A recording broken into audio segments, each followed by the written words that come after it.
এইটা হচ্ছে কাଳିয়া ভাই দেশী মুড়ি দোকান জানিপাରୁଥିବେ। ମୁଁ ଏଇନେ ଗୁଲେଇର ଏ ଦୋକାନଟି ହଉଛି ଗୁଲେଇ ରମଣା ଗୁଲେଇ ଛକର। ଆଉ ତେଣୁ କରିକି ଆପଣମାନେ ତ ମୁଢି ମୋର ପରିଷ୍କାର ପରିଚ୍ଛନ୍ନ ବାବଦରେ ଜାଣିଥିବେ। ଆଉ କାଳିଆ ଭାଇ ଦେଶୀ ମୁଢି ଦୋକାନ ବି ଜାଣିଥିବେ ଆପଣ। ଆଉ ଆପଣ ସମସ୍ତଙ୍କୁ ପଚାରି ପାରିବେ।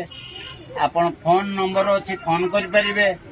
ତେଣୁ କରିକି ଭଲ ମୁଢି ଯେତେବେଳେ ନେବା ପାଇଁ ଚାହୁଁଛନ୍ତି ଏ କାଳିଆ ଭାଇ ଦେଶୀ ମୁଢି ଦୋକାନକୁ ଆପଣ ଆସିପାରନ୍ତି। ଆଉ ସୁଲଭ ମୂଲ୍ୟରେ ମୁଢି ପାଇପାରିବେ। ଆଉ ଭଲ ମୁଢି ଆଜ୍ଞା, ମୁଢି ଖରାପ ହେଲେ ଆପଣଙ୍କୁ ଗ୍ୟାରେଣ୍ଟି ସହ ରିଟର୍ନ ଦିଆଯିବ। ଆପଣ କୌଣସି ଅସୁବିଧା ମୁଢିରେ ହେଲେ ମୁଁ ଆଜ୍ଞା ରିଟର୍ନ ନେବି।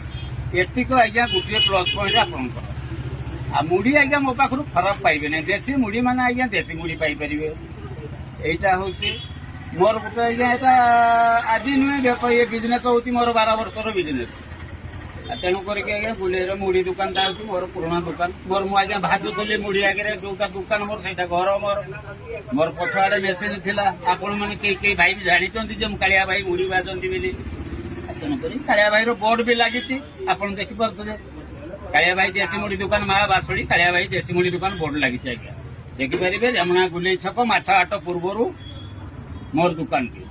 ତେଣୁ କରିକି ଆପଣଙ୍କ ଖୁସି ଆଜ୍ଞା, ଆପଣ ଆସିପାରନ୍ତି ନ ଆସିପାରନ୍ତି କିନ୍ତୁ ମୁଢି ଦୁଇଟା ଭଲ ପାଇପାରିବେ ଆଜ୍ଞା ଆସିଲେ ମୋ ଏତିକି ଆଜ୍ଞା ରଖିଲି ଆଜ୍ଞା। ଜୟ ଜଗନ୍ନାଥ।